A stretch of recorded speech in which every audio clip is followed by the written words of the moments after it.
You would like to know more about EuroDig. What is EuroDig? What EuroDig is about at the European level, probably the only space at the European level where all sorts of people, all sorts of expertise, all sorts of different stakeholders, so I'm talking about state representatives, civil society, business, academics, youth, media, all sorts of walks of life come together and just simply discuss.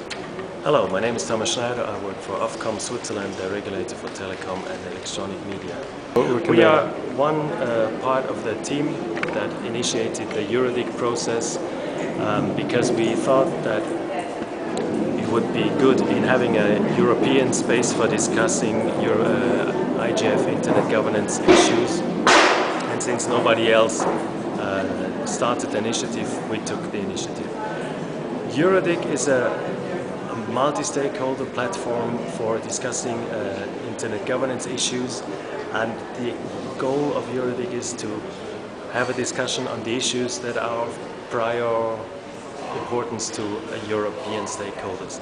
I mean, we want to highlight and focus those issues that people care about or will care about in the next few months and years. How do rights and freedoms, how do principles, how do values fit into this very dynamic space which is called the internet? The revolution of social networking, the way that we are communicating differently, or what are the issues there, maybe one of privacy, for example, in particular.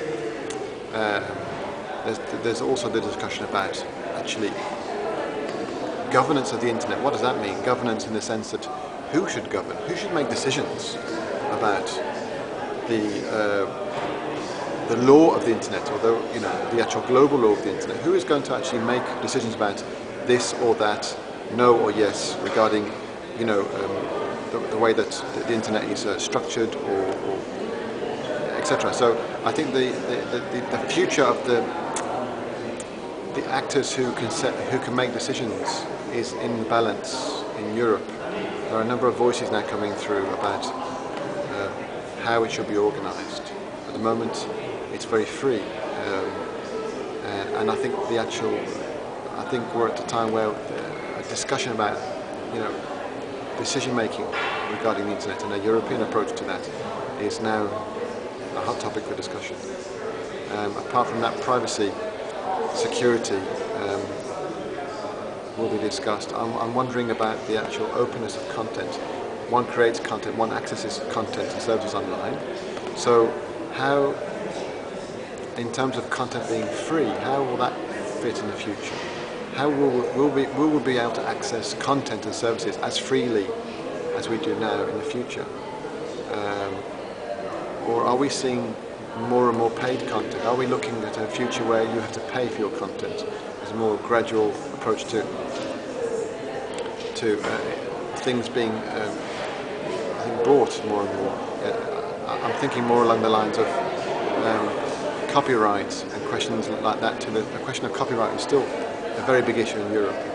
There are a number of laws in Europe which are changing now, and a number of responses are being made by countries regarding how to deal with copyright issues and copyright violations online.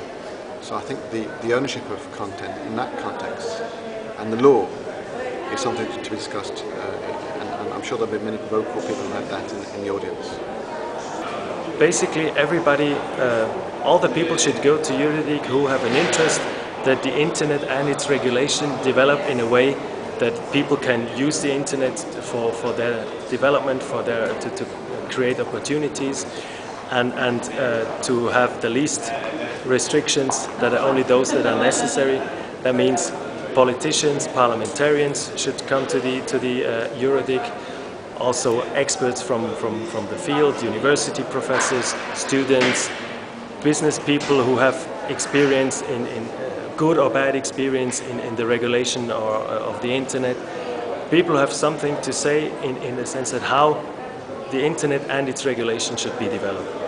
Also people from civil society who have experience in what can happen to people if the regulation is going in a wrong direction, what are the dangers, but also civil society has an experience in presenting good examples on how for instance, a self-regulatory body or self-organizing people themselves can work, and so on and so on. And what is happening in the preparation for the second EuroDig is a capacity building program which will involve 25 people from mainly Eastern European countries and countries from the Southeast Europe. They started with a training program in March this year. They will do policy research on the issues of relevance for their respective countries. And in the last phase, they will participate in EuroDig in Geneva. They will be active participants. They will present findings of their research and issues of relevance for their respective countries. In that way, EuroDig is going to have a broader following, and it will have involvement of the people not only from European Union but also from other European countries. The important thing about EuroDig is that it's open for everybody who has something to say or thinks he has something or she has something to say. Everybody can come in, present their views, exchange their ideas, learn from the others.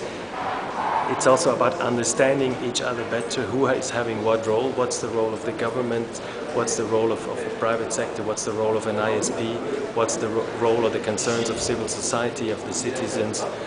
And it's a good platform to better know and understand these respective roles.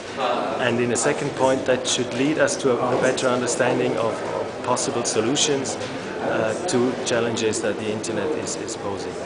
One thing that is also special about EuroDig is that we are dealing with the internet as an infrastructure that is transnational, that crosses borders, and we have experienced that the governance model of the 20th century will not be able to cope with the challenges that the internet as a technology of the 21st century pose to society. So businesses alone will not be able to solve the problems and to create self-regulatory regimes that work.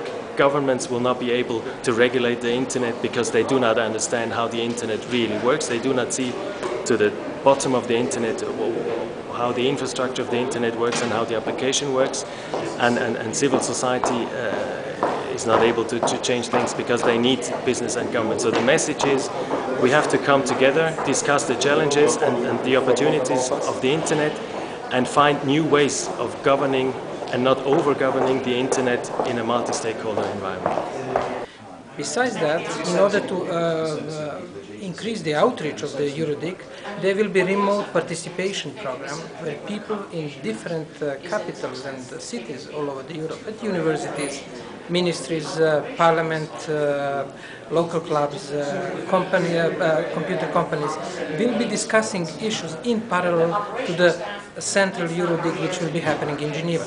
For example, at university in, let's say, Zagreb in Croatia, students may discuss cybersecurity and connect with the discussion at the EuroDig in Geneva, where they will hear from the experts, European experts, what's going on the European level, but also contribute from their perspective what are the key issues for, in this invented example, Croatia in the field of cybersecurity. Everybody who is interested in internet and the governance of internet in Europe can go to the website, which is www.eurodig.org. There you see the development of the program of the next EuroDig, which is taking place in September in Geneva. You can register to receive a newsletter and to be informed. If you have specific questions, send an email, and we try to help you or take you on to the next contact that can help you. Anybody who has something to share or to say or would like to present something at EuroDig can contact the initiators of EuroDig via the website and explain in a mail what they would like to share, and then we see how we could integrate that into the event. Okay. Thank you. Yeah, I mean the web address is www.eurodig.org. It's an open event. It's happening in Geneva on the 14th and 15th of September this year. It's an open event. It will be webcast. You can send information already now if you wish.